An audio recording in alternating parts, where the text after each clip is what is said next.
Today we're going to be looking over reading, writing, listening, and speaking, which is another way of saying literacy.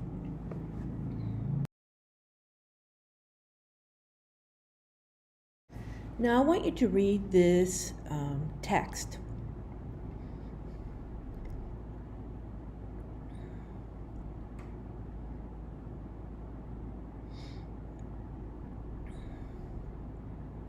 Isn't it amazing how the human brain can work, that we can actually decode? Decode means able to read a single word. And what Cambridge has taught is that as long as the first letter of the word and the last letter of the word is in the right order, we can read the word. So how do we teach reading?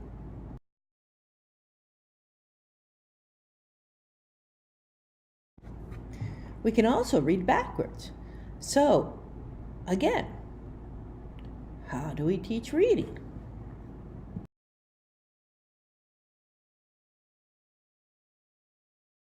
Well, before we think about how to teach reading, let's find out what reading is. Reading is one of the 4 language skills, and it's a receptive skill because we need to understand the language of the text at the word level, sentence level, and the whole text. So the person has to decode in order to understand what is the written form. So reading is understanding the text and understanding the context, which would be the world knowledge, the schemata. Schemata is the organized knowledge that represents one's understanding of the world. But before we actually can understand the text, we have to be able to decode.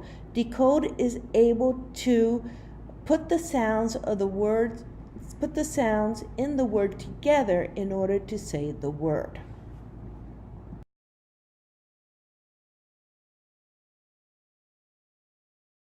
In the understanding of text and understanding of reading, we have the 2 words coherence and cohesion. Coherence means connection.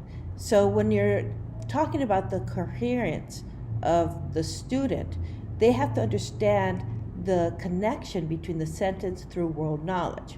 For example, if someone is reading about lions and they don't live in Africa, they're going to have some type of background knowledge to understand what a lion looks like, what he sounds like.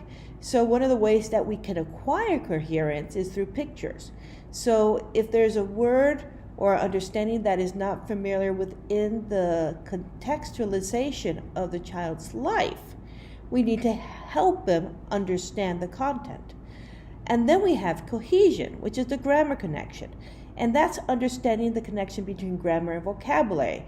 For example, a pronoun and an antecedent. He refers to whom. So what we depend on why and how we are reading.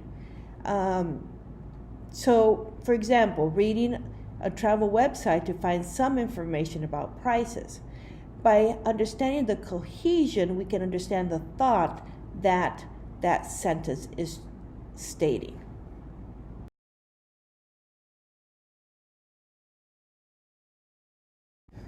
So while we're reading, we're trying to communicate and understand the content. And the content can either be directions, it can talk about emotions, it can talk about warnings, it can talk about instructions, commerce, history, basic needs, and life in general.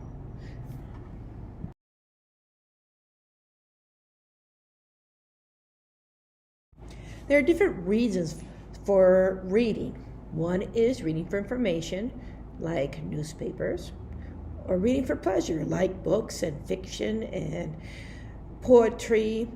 And we also read to learn, read for language acquisition and read for education. And most of our reading in school is based on reading to learn.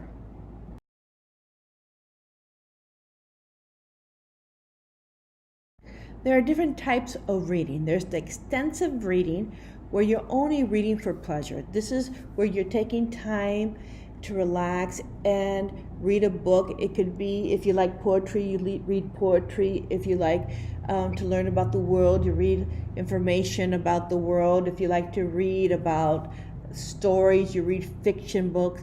This is pure pleasure, which is extensive reading.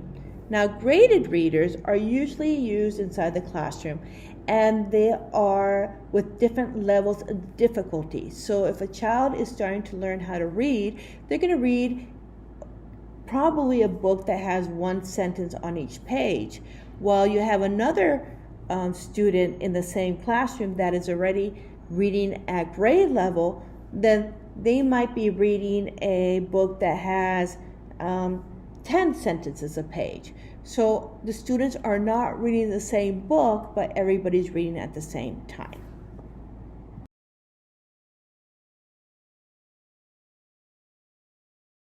Now let's start talking about how to teach reading. Well, the first thing we need to teach is to children to understand what is printed word, so that is word recognition. So in order to be able to decode, which means putting the sounds together to form the word, we need to teach children phonemic awareness. They have to understand that a letter has a sound to it, and they have to learn that sound will always be with that letter. However, in English, it's a little bit more tricky than other languages, because when you combine some letters, they produce a different sound. So we need to teach that difference to children. We need to teach children how to put the sounds together to form a word. If they hear the word k, a, t, what word did I just say? Cat. So you start teaching that orally first, and then you relate it to the print. In the later grades, we teach them about word study, where we're talking about prefixes and suffixes and how that impacts the meaning of the word. And we also start teaching sight vocabulary. Sight words are words that are not decodable. So we have to teach that to the children also.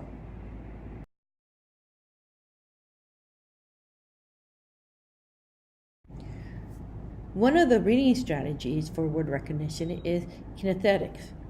And this is a process where you write the word on the board, you read it, you have all the students look at it and say it, then you erase the word and you have, or cover the word, and you have the students write it down. Then you write the word again on the board so they can compare if they wrote it correctly or incorrectly. And you have to do it 3 times correctly in order for them to be able to recognize and read that word. And this is a way to teaching words in a holistic style versus phonics. And phonics is teaching when you're putting isolated letters together and they combine the sounds together and they gradually build words.